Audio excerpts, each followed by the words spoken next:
வணக்கம் நண்பா. நாங்கள் சிந்தனை நண்பர் அனைவருக்கும் இனிய வணக்கம். இன்னைக்கான பதிவில் நம்ம எதை பற்றி பார்க்க போகிறோம்னா, கீரை சாகுபடியை பற்றி நம்ம முழுமையாக தெரிஞ்சுக்க போகிறோம். கீரை எப்படி சாகுபடியணும், விதைப்புலேருந்து அறுவடை வரைக்கும் நம்ம பார்க்க போகிறோம். இதற்கு எப்படியெல்லாம் பூச்சி மேலாண்மை, உர மேலாண்மை எப்படி மேற்கொள்ளணும், அதை பற்றி அந்த பதிவில் நம்ம முழுமையாக பார்க்க போகிறோம். வாங்க நண்பா, வீடியோ கிளம்பலாம். முதல்ல பார்த்தீங்கன்னா, நம்ம கீரை விதைக்கக்கூடிய அந்த நிலத்தை நம்ம எப்படி தயார் பண்ணி பார்க்கலாம் நண்பா. நம்மளுடைய கீரை விதைக்கூடிய நிலத்தை பார்த்தீங்கன்னா, நம்ம பவர் ரோடை வச்சு நல்லா உழுதரலாம். இல்லைன்னா பார்த்தீங்கன்னா, நம்ம பெரிய டயரை வச்சு உழுவும் பார்த்தீங்கன்னா, நீங்கள் ரொட்டேட்டர் போட்டு நல்லா உழுதுருங்க.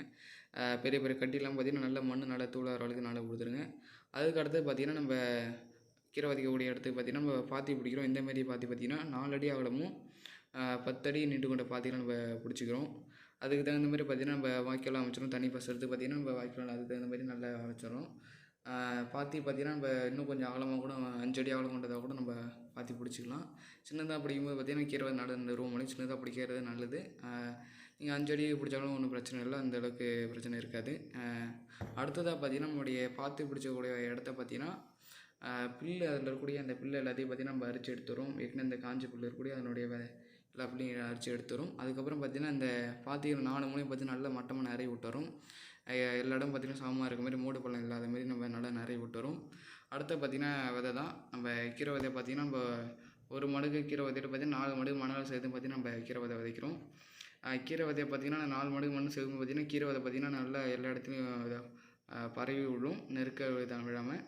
கீரை விதை பார்த்திங்கன்னா நம்ம 2 முறை விதை வைக்கணும். ஒரு முறை வச்சுட்டு பார்த்திங்கன்னா, அதுக்கு மேலே இன்னொரு முறை நம்ம விதைக்கும்போது பார்த்திங்கன்னா, கீரை விதை எல்லா இடத்துலையும் நல்லா பரவலாக நல்ல நெருக்க கீரை விதை மேலே நட முடியும்.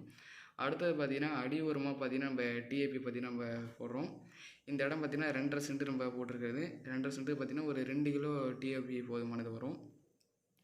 அடுத்தது பார்த்திங்கன்னா, விதை வச்சோன்னா பார்த்திங்கன்னா ஒரு தண்ணி பாய்ச்சிடலாம். அடுத்து பார்த்திங்கன்னா, ஒரு 3ஆவது நாள் பார்த்திங்கன்னா இன்னொரு தண்ணி.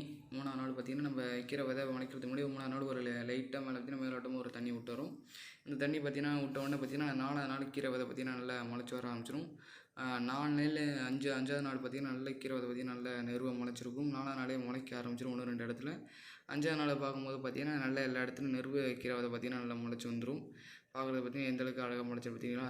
கீரை 2 முறை நம்ம விதைக்கும்போது பார்த்திங்கன்னா இந்த அளவுக்கு பார்த்திங்கன்னா எல்லா இடத்துலையும் பறவை பார்த்திங்கன்னா நல்ல கீரை நெருவ முளையும். அதுக்கு அடுத்தது பார்த்திங்கன்னா, அந்த இதில் கீரை விதைச்சிலேருந்து பார்த்திங்கன்னா 10ஆவது நாள் பார்த்திங்கன்னா நம்ம ஒரு 5 கிலோ யூரியா போட்டு பார்த்திங்கன்னா நம்ம ஒரு தண்ணி பாய்ச்சுறோம். 5 கிலோ பார்த்திங்கன்னா யூரியா அந்த இடத்துக்கு போதுமானது ஒரு 2 சென்ட்டுக்கு. யூரியா போட்ட உடனே பார்த்திங்கன்னா நம்ம தண்ணி பாய்ச்சுறோம். கொஞ்சம் விட்டாலும் பார்த்திங்கன்னா கீரை பார்த்திங்கன்னா சூடு அடிச்சிடும். வெயில் அடிக்கும்போதுக்கு அந்த யூரியாவுடைய அந்த கெமிக்கல்னால் பார்த்திங்கன்னா உடனே பார்த்திங்கன்னா நம்ம யூரியா உடனே போட்டோடனே தண்ணி பாய்ச்சிடணும்.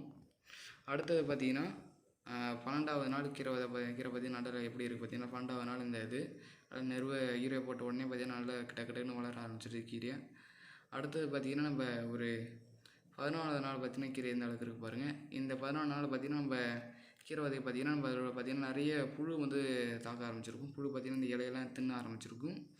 அதுக்கு பார்த்திங்கன்னா நம்ம 14ஆவது நாள் பார்த்திங்கன்னா சாயங்காலம் 14லேருந்து 15ஆவது நாள் பார்த்திங்கன்னா நம்ம மாலை நேரத்தில் பார்த்திங்கன்னா எறும்பு மருந்தை பார்த்திங்கன்னா கொஞ்சம் மண்ணில் கலந்து பார்த்திங்கன்னா நம்ம எல்லா இடத்துலையும் பார்த்திங்கன்னா நம்ம விட்டு வரோம் கீரை விதையில் ஒட்டுற மாதிரி. மாலை நேரத்தில் விதைக்கும்போது பார்த்திங்கன்னா அந்த பார்த்திங்கன்னா எல்லா எறும்பு அந்த புழுவெல்லாம் பார்த்திங்கன்னா இலையில இருக்கும். உடனே பார்த்திங்கன்னா அதில் பட்டு செத்து போயிடும். அப்புறம் பார்த்திங்கன்னா புழுவும் வராது, வேறு இடத்துல இந்த இடத்தும் வராது. நம்ம இந்தமாரி பார்த்திங்கன்னா எறும்பு மருந்தை போட்டு பார்த்திங்கன்னா அந்த இலையில் வரக்கூடிய அந்த புழுவை நம்ம கட்டுப்படுத்தலாம். அடுத்தது பார்த்திங்கன்னா 18ஆவது நாள் பார்க்க பார்த்திங்கன்னா நல்லா நெருக்க பார்த்திங்கன்னா இந்த இருக்குது பார்த்திங்களா கீரை விதை கொஞ்சம் சாட்னிங் இருக்குது. நம்ம பில்லை பார்த்திங்கன்னா நல்லா வச்சுட்டா அந்த சாட்னிங் இருக்காது. எல்லா இடத்துலையும் நல்ல கீரை விதை நெருக்க இருக்குது. இது பார்த்திங்கன்னா ஒரு 20ஆவது நாள். 20ஆவது நாள் பார்த்திங்கன்னா கடைசி தண்ணி. 20ஆவது நாள் பார்த்திங்கன்னா ஒரு தண்ணி விட்டு வரோம் நம்ம. இதுதான் கடைசி தண்ணி. மொத்தமே நம்ம 4 தண்ணியில் நம்ம பார்த்திங்கன்னா கீரை விதை வச்சு பார்த்திங்கன்னா அறுவடை பண்ணி வரோம். 4 தண்ணியே போதுமானது நம்ம மண்ணுக்கு. கூடுதலாக ஒரு தண்ணி கூட விட்டுக்கலாம். நம்ம மண்ணுக்கு 4 தண்ணியே போதுமானது. மற்ற மண் செம்மண் இந்தமாரி தேவையில்ல பார்த்திங்கன்னா தண்ணி அதிகமாக தேவைப்படும். அதனால் 20ஆவது நாள் பார்த்திங்கன்னா அதை இது பண்ணிடலாம். 20 நாள்லேருந்து 21ஆவது நாள் பார்த்திங்கன்னா நம்ம கீரை தண்ணி விட்டு பார்த்திங்கன்னா மறுநாள் பார்த்திங்கன்னா நம்ம கீரை பிடுங்க ஆரம்பிச்சிடலாம். கீரை பார்த்திங்கன்னா அறுவடை பண்ணிகிட்ருக்கோம். இது பார்த்திங்கன்னா இதை பார்த்திங்கன்னா நம்ம எடுத்துகிட்டு போய் பார்த்திங்கன்னா வீட்டில் பார்த்திங்கன்னா நம்ம கத்தை கட்டி பார்த்திங்கன்னா நம்ம சந்தை பண்ண ஆரம்பிச்சிடலாம். காலையில் பார்த்திங்கன்னா கட்டை கட்டி பார்த்திங்கன்னா மண்ணெல்லாம் அழைச்சிட்டு பார்த்திங்கன்னா நம்ம அடுத்த விற்பனைக்கு தயாராகிடுச்சு கத்தை. இப்போ பார்த்திங்கன்னா ஒரு கத்தை பார்த்திங்கன்னா நம்ம டவுனில் பார்த்திங்கன்னா அடுத்து பார்த்திங்கன்னா விற்பனை கிராமத்தில் பார்த்திங்கன்னா கீரையை பார்த்திங்கன்னா நம்ம கிராமங்கள் இல்லைன்னா நகரில் கொண்டு போய் நேரடியாக நம்ம பார்த்திங்கன்னா நம்ம கீரை சாவடியை பற்றி பார்த்திங்கன்னா நம்ம முழுமையாக பார்த்துட்டோம். இந்தமாரி பார்த்திங்கன்னா உங்களுக்கு பயனுள்ள ஒரு பதிவு வந்து சொன்னால் நம்மளுடைய சிந்தை விவசாய சேனலை சப்ஸ்கிரைப் பண்ணி வச்சு நண்பா. இந்த வீடியோ உங்களுக்கு பிடித்தாலும் லைக் பண்ணிட்டு மறக்காம நண்பர்களுக்கு ஷேர் பண்ணுங்கள். நம்மளுடைய சிந்தனை விவசாய யூடியூப் சேனலில் பார்த்தீங்கன்னா வேளாண்மை தொடர்பாக நம்ம பதிவுகள் அடுத்தடுத்து போட்டுகிட்டே இருக்கோம். நம்மளுடைய சேனல் சப்ஸ்கிரைப் பண்ணி வச்சுக்கணும்பா. மறக்காமல் ஆல் த பெல் ஐக்கனை கிளிக் பண்ணி வச்சுக்கணும்பா. நன்றி வணக்கம். அடுத்த பதிவில் நம்ம பார்க்கலாம். நன்றி வணக்கம்.